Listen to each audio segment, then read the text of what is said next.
Hello, ladies and gentlemen.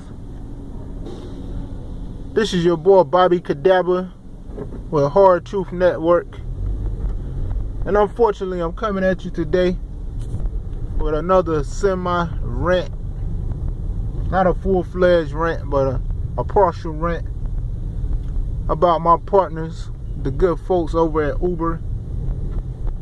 Okay, and it's the same thing.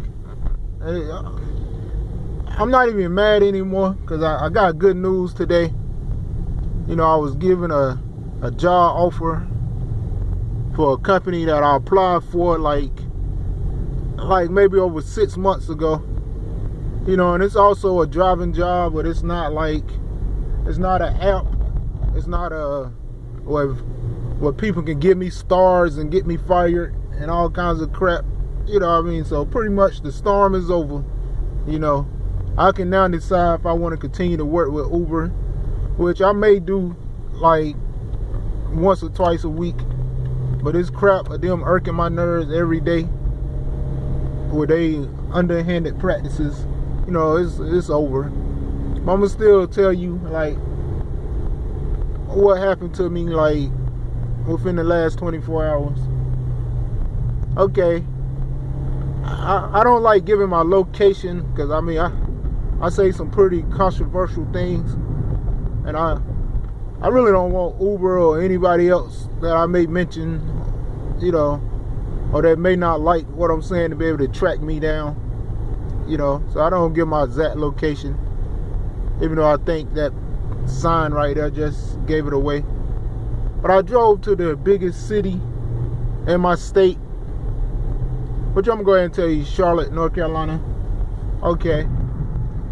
Drove, you know, about an hour to get here, maybe a little over.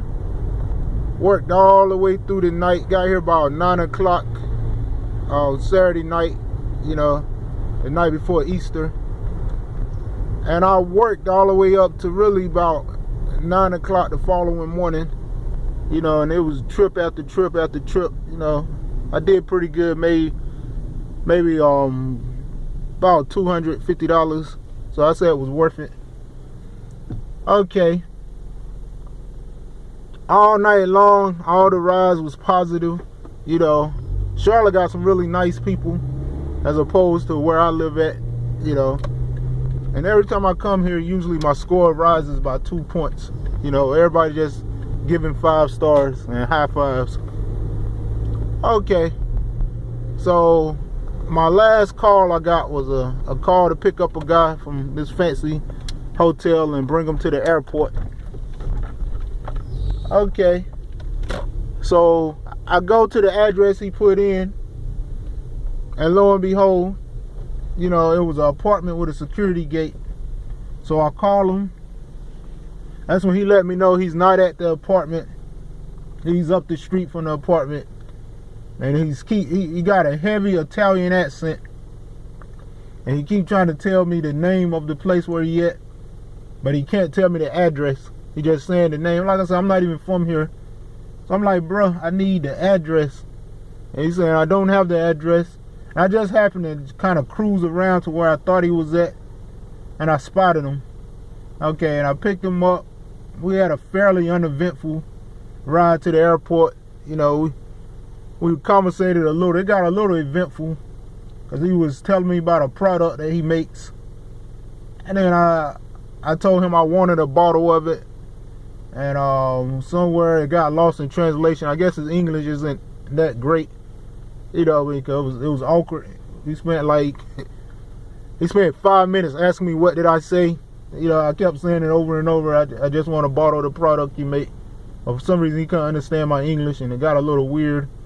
And there was like an awkward silence after that for like the next 10 minutes. You know, but no problem. Okay. And like I said, I'm not from here, but I've done trips to the airport before. And this has happened once before. You know what I mean? So I'm following my GPS. And it's taking me, I can see the planes landing, the planes taking off. So I know we're at the airport. But for some reason, and I'm going to the address that he put in.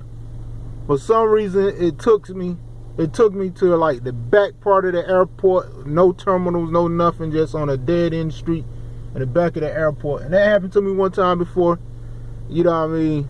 And I'm like, gosh darn it, here we go again. You know, and to get back to the terminals, it's like the GPS says you there. So it's like the GPS can't help you at that point. And it's like a 15-minute, you know, ordeal trying to get back to where the terminal's at. And maybe I'm exaggerating 15 minutes. I say a good 8 to 10 minutes. But it's a long, uncomfortable situation because now you got an angry client in your car.